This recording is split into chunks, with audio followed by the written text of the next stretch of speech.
اعوذ باللہ من الشیطان الرجیم، بسم اللہ الرحمن الرحیم۔ لائف ویو ود اسرار قریشی کی ایک اور نشست کے ساتھ میں حاضر ہوں۔ اللہ پاک مجھے اچھی بات عطا فرمائے اور اس بات کو آپ تک اچھے طریقے سے پہنچانے کی توفیق عطا فرمائے، آمین۔ لیجئے جناب، جو ہم بات کر رہے ہیں عملی زندگی کی اور اس کا جو سب ڈومین ہے ذاتی زندگی، اس کی آج یہ آخری نشست ہے۔ اس کے بعد ہم ذاتی زندگی کے موضوعات کو کمپلیٹ کر لیں گے انشاءاللہ، اور پھر اگلے سب ڈومین پہ چلے جائیں گے جو گھریلو زندگی ہوگا۔ تو اس سیریز کے بعد جو اگلی ویڈیو آپ دیکھیں گے، پھر ہم گھریلو زندگی کے سب ٹاپکس پہ بات کر رہے ہوں گے۔ تو بہت سوچنے کے بعد جو آخری ٹاپک میں رکھنا چاہتا تھا اور جو میں نے رکھا ہے وہ ہے میری زندگی کا مقصد۔ ہمارے مقاصد تو مختلف اوقات میں مختلف ہوتے ہیں۔ بچپن میں ہمیں پڑھنا ہوتا ہے، نمبر اچھے لینے ہوتے ہیں، تھوڑا اور آگے آتے ہیں تو ہمیں کسی پروفیشنل کالج یونیورسٹی میں جانا ہوتا ہے۔ ہماری زندگی کے یہ مقصد چل رہے ہوتے ہیں اور باقی سب چیزیں آگے پیچھے ہو جاتی ہیں کہ بس تمہارا کام یہی ہے، رات دن پڑھو اور میڈیکل کالج میں پہنچو، یا رات دن پڑھو اور فلاں کام کرو۔ پھر آگے چلتے ہیں تو کچھ اور ہمارے خیالات ہو جاتے ہیں۔ ہم کہتے ہیں نہیں یار، میں نے باہر سے ایک ڈگری کر کے لانی ہے، پیسے بھی نہیں ہیں، سپورٹ بھی نہیں ہے، پھر بھی میں کوشش کروں گا۔ پھر ہم اس چکر میں لگ جاتے ہیں، ہم کوشش کرتے ہیں، ڈھونڈتے ہیں، اسکالرشپ یہ وہ کرا کے جوڑ توڑ پہنچ جاتے ہیں، وہاں جا کے پڑھتے بھی ہیں، کام بھی کرتے ہیں، کر لیتے ہیں، اللہ کرتا ہے ہم اپنا مقصد حاصل کر لیتے ہیں۔ سملرلی پھر مختلف اوقات میں مقاصد ہمارے بنتے رہتے ہیں۔ اچھا، وہ جیسے گھر والوں کا ایک قصہ ہوتا ہے نا نارملی کہ اچھا بھی اب لڑکا برسر روزگار ہو گیا ہے تو اس کی شادی ہو جانی چاہیے، یا اب لڑکی نے تعلیم مکمل کر لی، اب اس سے زیادہ اور کیوں بٹھانا ہے اس کی شادی ہو جانی چاہیے۔ تو یہ بھی ایک مقصد بن جاتا ہے، پھر جوائنٹ شیئرڈ مقصد بن جاتا ہے نا۔ آلدو لڑکے لڑکیاں بظاہر دلچسپی نہیں لیتے لیکن چاہتے تو وہ بھی ہیں کہ شادی ان کی ہو جائے، وہ گھر والوں پہ ڈالتے رہتے ہیں ادھر ادھر، بہرحال وہ بھی زندگی کا مقصد ہو گیا۔ اچھا جی، پھر کیا ہوا جی، شادی ہو گئی تو اب میاں بیوی کو بھی کچھ فکر ہے، ان سے زیادہ ان کے آس پاس کے والوں کو، ان کے میکے سسرال والوں کو فکر ہے کہ ہاں جی بچہ کب ہوگا۔ ٹھیک ہے جی، پھر وہ چلیں جی اللہ نے کیا کوئی بیٹی ہو گئی فار ایگزامپل، ٹھیک ہے جی بڑے خوش ہوئے۔ اچھا پھر اگلا سوال شروع ہو جائے گا، بیٹا کب ہوگا؟ ٹھیک ہے، this is who we are actually. پھر اب بیٹے کی دوڑ دھوپ شروع ہو جائے گی جو کہ اب ہو رہی ہے نا، کافی ساری ہو رہی ہے، چونکہ وہ جینڈر چینج کا بھی قصہ چل رہا ہے، تعویذوں کا بھی چل رہا ہے، دوائیوں کا بھی چل رہا ہے کہ جی فلاں دوائی کھائیں گے تو بیٹا ہوگا، تو فلاں تعویذ لیں گے فلاں صاحب سے تو بیٹا ہوگا، تو فلاں ہوگا، تو اور جینڈر چینج کا بھی چل رہا ہے کہ جی آپ جینڈر چینج بھی کروا سکتے ہیں۔ اور انڈیا سے بہت خبریں آتی ہیں، ہمارے یہاں بھی ہوتا ہوگا کہ چونکہ اب تو ڈاکٹر جینڈر بتا دیتے ہیں نا، تھوڑے کچھ ہفتوں کے بعد بتا دیتے ہیں کہ لڑکا ہے یا لڑکی ہے، تو جس کو فیٹیسائیڈ کہتے ہیں نا کہ اچھا لڑکی ہے تو نہیں چاہیے، ابھی اس کو یہیں مار دیں، یہیں اس کا میڈیکلی اس کو ایبارشن کر دیں اس کی۔ یہ بھی قصے چل رہے ہیں اور یہ بہت ملکوں میں چل رہے ہیں، ہمارے یہاں بھی چل رہے ہیں۔ انڈیا میں تو خبریں چونکہ بہت آتی ہیں، زیادہ پاپولیشن ہے، تو یہ بھی قصہ چل رہا ہے۔ یہ ہمارے مقصد یہ چلتے رہتے ہیں۔ گھر بنانا ہے سب سے بڑا مقصد، ایک ہمارا بہت زندگی کا عظیم الشان مقصد ہوتا ہے گھر بنانا ہے۔ وہ لہذا گھر بنانے کی جدوجہد شروع ہو جاتی ہے، کوئی پلاٹ لینا ہے، کوئی قرضہ پکڑنا ہے، کوئی سیونگ کرنی ہے، کوئی فلاں کرنا ہے، پھر ٹھیکیداروں سے لڑائی جھگڑے ہیں، پھر وہ نقشہ خود ہی آڑا ٹیڑھا بنانا ہے، بنوانا جو بھی وٹ ایور گھر بنانا ہے۔ گاڑی لینی ہے، اچھا جی گاڑی لینی ہے، اچھا جی بچے آئیں، اچھے بچوں کو اچھے اسکول میں پڑھانا ہے جی، اب اچھے اسکول کی جدوجہد شروع ہو جائے گی، داخلے بڑے مشکل ہیں، مہنگے ہیں اسکول، تو وہ اس کی تیاریاں ہو جائیں گی۔ پھر وہ ظاہر ہے جب وہ داخلہ ہو جائے گا تو پھر اس کے پھر خرچے کی پریشانی شروع ہو جائے گی۔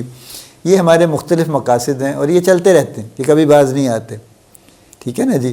پھر اپنے بچوں کی شادیوں کا قصہ شروع ہو جائے گا کہ ہاں بھی یہ بچے بڑے ہو گئے، شادی ہونی چاہیے ان کی۔ اچھا بھی ان کے لیے کوئی اچھا، آج کل سفارش کے بغیر نوکری نہیں ملتی، اب بیٹا بیٹی کی نوکری کا بھی کوئی لوگوں کو کہنا سننا پڑے گا وغیرہ وغیرہ۔ یہ تو سب باتیں اپنی جگہ پہ ٹھیک ہیں، ان میں سے کسی سے کوئی اختلاف نہیں ہے۔ یہ سارے نہایت اہم مقاصد ہیں زندگی کے، یہ مائل سٹونز ہیں بیسکلی جو ہمیں اچیو کرنے چاہیے۔ ان کو ہمیں بالکل اگنور نہیں کرنا چاہیے اور ہر کام کو اس کے وقت پہ کرنے کی کوشش کرنی چاہیے۔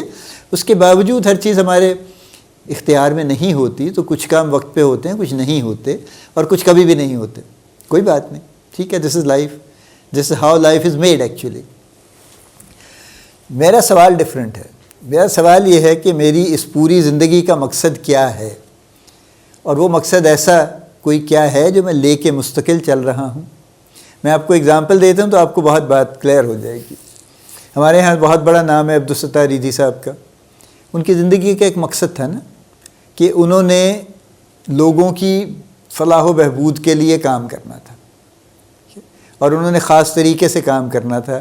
یعنی وہ ایک تو انہوں نے ایمبولینسز کا سلسلہ شروع کیا اور دنیا کا سب سے بڑا ایمبولینسز کا نظام انہوں نے بنا ڈالا without resources apparently including the air ambulance. وہ بھی ایدھی کی چلتی کہ جس میں اگر خدا نخواستہ کوئی ایسی جگہ ہے.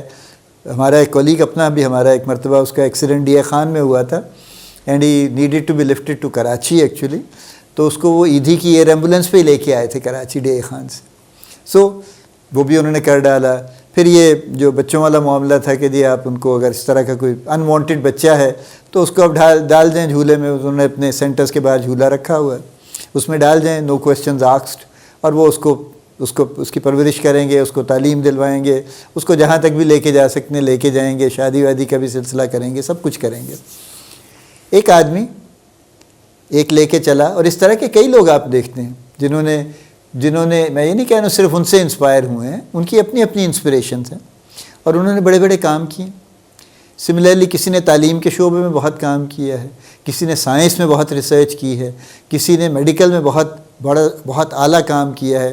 انہوں نے صرف یعنی پریکٹس نہیں کی, پیسے نہیں کمانے کی کوشش کی صرف, بلکہ انہوں نے جینوائنلی کو بڑا اچھا کام کیا ہے. اور ہمارے ہاں ایک جنرلی اوور آرچنگ ایک ٹرینڈ ہے کہ ہمارے ہاں چیریٹی اور ڈونیشنز کا بہت کانسیپٹ ہے. لوگ چیریٹی کرنا چاہتے ہیں, ڈونیشن دینا چاہتے ہیں, اور وہ ایسے لوگ ڈھونڈتے ہیں جو کام کرنے والے ہوں. تو ابھی بھی دیکھ لیجیے ہمارے یہاں بڑے بڑے یعنی بنے ہوئے ہیں نا, ادارے بنے ہوئے ہیں. اخوت ہے بہت بڑا ادارہ ہے, سیلانی بہت بڑا ادارہ ہے, ایدھی صاحب تو چل ہی رہے ہیں, وہ اس کا سہارا ٹرسٹ ہے ابرار الحق کا, وہ بھی چل رہا ہے. اور اس طرح کے چھوٹے بڑے آغوش ہے, ان کا پروجیکٹ ہے جماعت اسلامی کا جو بیسکلی آرفنیج ہے. پاکستان سویٹ ہوم ہے, وہ بھی آرفنیج ہے. اس طرح یہ تو ہیں جو نون ہیں. اس کے علاوہ بے شمار ادارے ہیں جو چھوٹے چھوٹے اپنے شہر میں, گاؤں میں, 2-4 قریب جگہوں پہ کام کر رہے ہیں. ٹھیک ہے, یہ ان کی زندگی کا مقصد ہے. کچھ لوگ ہیں جو تعلیم دے رہے ہیں لوگوں کو, کہ بچے بچیاں ایسے ہیں وہ شروع سے ینگ ایج سے پڑھانا شروع کر دیتے ہیں, پیسوں کے لیے نہیں. وہ اپنے کام کچھ اور کرتے ہیں لیکن سائڈ پہ یہ بھی شروع کر دیتے ہیں کہ 4, 6, 8, 10 بچے اکٹھے کیے جو ادروائز اسکول نہیں جاتے, اور ان کو پڑھانا شروع کر دیا کسی کمرے میں بٹھا کے, اور کچھ نہیں تو درخت کے نیچے بٹھا کے پڑھانا شروع کر دیا ان کو. ان کی زندگی کا مقصد یہ ہے کہ انہوں نے تعلیم عام کرنی. اسی طرح سے ہر چیز, ایسے تمام لوگوں کی زندگی کا ایک مقصد ہے. سوال یہ ہے کہ میرا مقصد کیا ہے؟ کیا میں اس زندگی کو صرف گزارنے آیا ہوں, صرف اس لیے آیا ہوں کہ میں اپنی کچھ تعلیم حاصل کروں, ایک شادی کروں, چند بچے میرے پاس ہوں, پھر میں ان کے معاملات دیکھتا رہوں اور اس کے بعد میں فوت ہو جاؤں اپیرنٹلی ویری سیٹسفائیڈ کہ میں نے ساری ذمہ داریاں پوری کر دی ہیں؟ وہ تو ذمہ داریاں تھیں نا. جو ذمہ داری نہیں تھی وہ یہ تھی کہ آپ اپنا کوئی خود سے مقصد ترتیب دیتے, کوئی بھی جو آپ کو اچھا لگتا کہ میں نے اس کاز کے لیے کام کرنا ہے. وہ کاز کی ہم جو بات کرتے ہیں نا کہ مجھے اس کاز کے لیے کام کرنا ہے, مجھے انوائرمنٹ کے لیے کام کرنا ہے. کتنے بچے بچیاں دنیا میں بڑے لوگ ہیں جو انوائرمنٹ کے لیے کام کر رہے ہیں, آڑے ٹیڑھے کام کرتے رہتے ہیں جسٹ ٹو میک شیور کہ انوائرمنٹ سے توجہ نہ ہٹے لوگوں کی. میڈیکل میں کتنے لوگ ہیں جو کام کر رہے ہیں, بڑے بڑے ادارے ہیں جو کام کر رہے ہیں, جو ڈاکٹرز وداؤٹ بارڈرز ہے. It's a huge organization actually working in so many countries and doing great work, you know. آپ کا یہ کیا ہے, ریڈ کریسنٹ یا ہلال احمر یا فلاں سوری, یہ تو بڑے پیمانے پہ کام کر رہے ہیں نا, لیکن جو انڈیویجولز کام کر رہے ہیں وہ بھی بے شمار لوگ ہیں اور بڑا اعلیٰ کام کر رہے ہیں, خاموشی سے کام کر رہے ہیں. کچھ لوگ اپنے ذرائع سے صرف کام کرتے ہیں, کچھ لوگ لوگوں کی مدد سے کچھ اور کام کرتے ہیں. اس میں کوئی برائی نہیں ہے. اگر آپ کو اللہ پاک نے بہت دیا تو اپنے ذرائع سے کر لیجئے. اگر آپ کے پاس نہیں ہے لیکن آپ کی نیت بہت اچھی ہے تو آپ چھوٹا سا کچھ شروع کر لیجئے اور لوگ آپ کے ساتھ شامل ہو جائیں گے. وہ آپ کو صرف سپورٹ کریں گے, کام آپ ہی کریں گے. تو زندگی کا کوئی مقصد ہونا چاہیے. ساری بات کا میرے معاملہ, اس کا سارا جو مرکز ہے وہ یہ ہے کہ ایک عام زندگی گزارنا وہ مناسب زندگی ہے, لیکن اگر آپ واقعی سمجھتے ہیں کہ آپ اس دنیا میں کچھ کرنے کے لیے آئے ہیں علاوہ اس کے جو روٹین کی چیزیں ہیں، روزمرہ کی چیزیں ہیں، تو پھر زندگی کا کوئی ایک مقصد ہونا چاہیے. ایک ہی بہت ہے، ایک ہی پہ ساری عمر لگ جاتی ہے. کوئی بھی مقصد، اور وہ مقصد ہمیشہ ایسا ہونا چاہیے جس میں آپ کچھ دے رہے ہوں، کچھ اس دنیا میں بھلائی پیدا کر رہے ہوں، کوئی اس دنیا میں کوئی آسانی پیدا کر رہے ہوں، کوئی آپ لوگوں کے لیے کچھ بھی بہتری کی کوشش کر رہے ہوں، کسی بھی شکل میں کر رہے ہوں. لیکن مقصد تو ایک ہی ہوگا نا کہ میں اس دنیا میں آیا ہوں، مجھے کنٹریبیوٹ کرنا ہے ٹورڈز دی بیٹرمنٹ، بہتری کے لیے، فلاح کے لیے، کسی بھی شکل میں.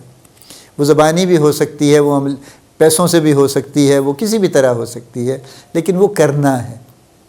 چونکہ جب ہم زندگی کا ایک ہائر پرپز رکھتے ہیں نا، آپ اس کو اعلیٰ مقصد بھی کہہ سکتے ہیں، جب ہم ایک ہائر پرپز رکھتے ہیں، اعلیٰ مقصد رکھتے ہیں اپنے سامنے، تو ہماری سوچ بدل جاتی ہے، ہمارا کام کرنے کا طریقہ کار بدل جاتا ہے، ہماری کمٹمنٹ کا لیول بدل جاتا ہے. We are very very committed کہ ہاں یہ تو کرنا ہے. تو جب ہماری کمٹمنٹ یہ ہوتی ہے نا کہ یہ تو کرنا ہے، تو پھر ہم باقی کاموں میں بھی کمیٹڈ ہو جاتے ہیں.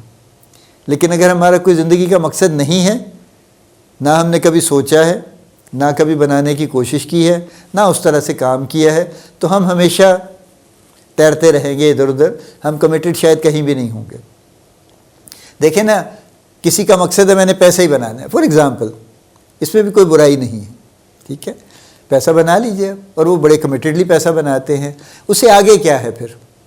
کیونکہ یہ بھی پرپز ہے، یہ ہائر پرپز نہیں ہے. ہائر پرپز کیا ہے اس سے آگے؟ پھر پیسہ بنا کے پھر کیا کرنا ہے؟ لوگوں کو فائدہ دینا ہے، یا لوگوں کے گلے کاٹنے ہیں، یا کیا کرنا ہے؟ تو وہ ڈٹرمن کرے گا کہ یہ جو پیسہ بنانے کی ایکٹیویٹی تھی یہ اچھی تھی یا نہیں تھی. میں بس اس پہ بات ختم کرتا ہوں، اور ذاتی زندگی والا جو ڈومین ہے عملی زندگی کا، اس کو بھی کلوز کرتا ہوں. آپ سب لوگوں کا بہت شکریہ.